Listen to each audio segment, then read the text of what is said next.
Hi, I'm Don Sandberg with the Frontier Centre for Public Policy. I'd like to talk a little bit about INAC today, Indian and Northern Affairs Canada. A lot of people feel that we as First Nations people do not need them. But on the other hand, there are some that say, yes, we do yet. We're not ready to walk away from the government of Canada. Why? Many people believe that our tribal council office, our Grand Chief's office, are not prepared to take over the services that the federal government offers us today, for good reason.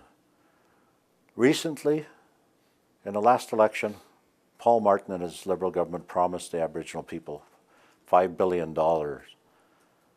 That was a Kelowna Accord. But on the ground, there were voices out there saying, no, we don't want this money.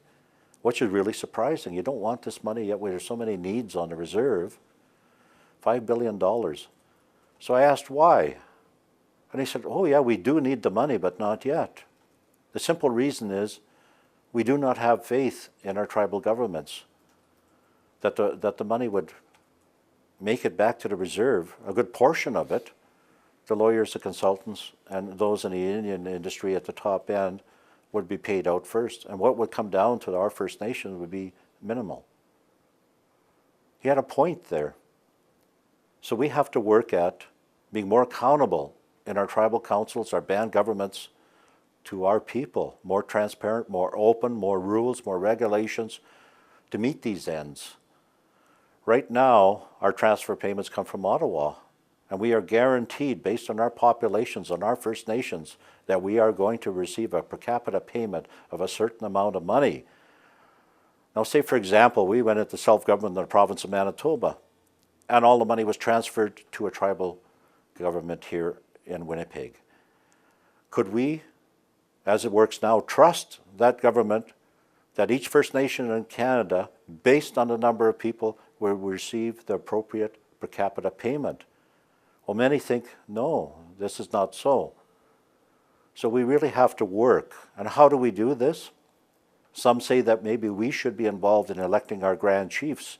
This way the Grand Chief can speak for all of us, not just those that elect him to office or her to office, which right now is the Band Chiefs and the Band Councillors.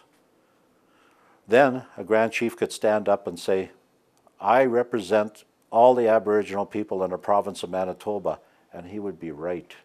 Then we could stand back and say, this is our Grand Chief. We elected him. He speaks for us.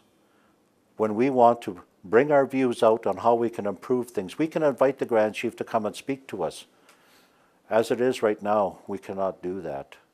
So maybe a solution is that we should be electing our Grand Chiefs as a step towards self-government. But as it applies now, many are of the belief that we have to stay with Ottawa for the term. I'm Don Sandberg. I'm the Director of Aboriginal Projects for the Frontier Centre for Public Policy. Thank you.